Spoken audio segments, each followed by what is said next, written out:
pour l'Est, mais pour la Réunion dans son ensemble. L'eau, bien commun par excellence, devient chaque jour un enjeu central de notre développement, de notre quotidien et de l'avenir de nos enfants. En préalable, je voulais vous faire part des avancées réalisées sur notre territoire depuis notre arrivée à la gouvernance de la CIREST. Depuis plus de 10 ans, les déplacements occupent notre actualité. En 2024, nous avons inauguré le tronçon aménagé de la RN3 entre le GHER et le rond-point des Plaines.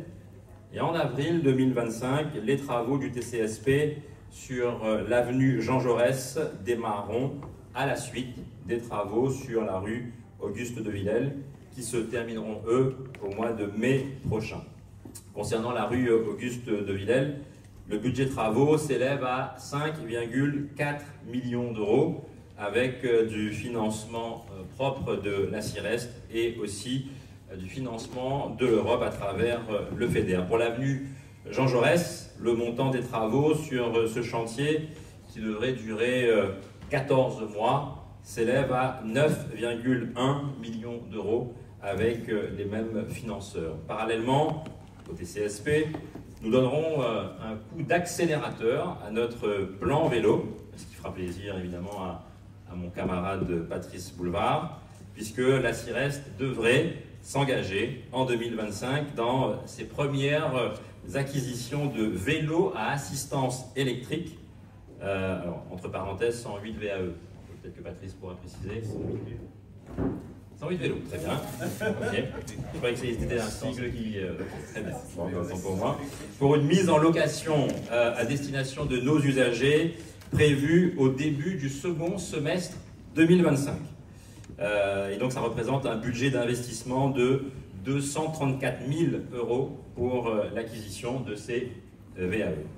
Concernant le défi du développement économique, je vous rappelle notamment l'extension de nos zones d'activité existantes, en particulier celle de Pagnandy à Bras-Panon sur 14 hectares.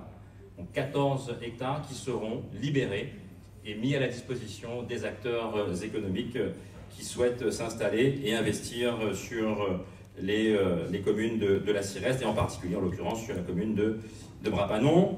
Nous connaîtrons également l'aménagement de nouvelles parcelles sur la zone industrielle 3 de Bras-Fusil, la réhabilitation des zones d'activité économique de Ravine-Creuse, la Plaine des Palmistes et la zone industrielle 1 de Bras-Fusil.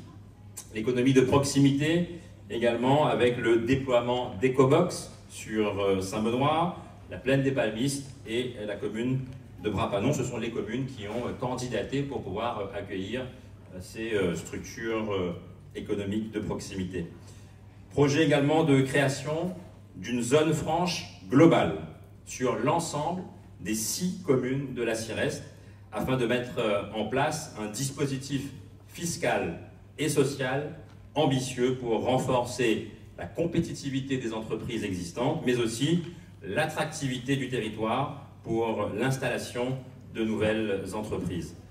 Cette zone franche d'activité totale que nous proposons incarne bien plus qu'un simple dispositif fiscal ou social. Elle est l'expression d'une vision ambitieuse pour l'Est de la Réunion. La ZFAT, comme nous l'appelons, par son caractère audacieux et novateur, se positionne comme une réponse au déséquilibre territorial. Elle offre aux entreprises un environnement propice à l'épanouissement en levant les barrières fiscales et sociales qui limitent leur croissance. La réduction du coût social du chômage grâce aux exonérations. Vous trouverez davantage d'éléments dans la brochure sur le point d'étape du projet de territoire mis à votre disposition.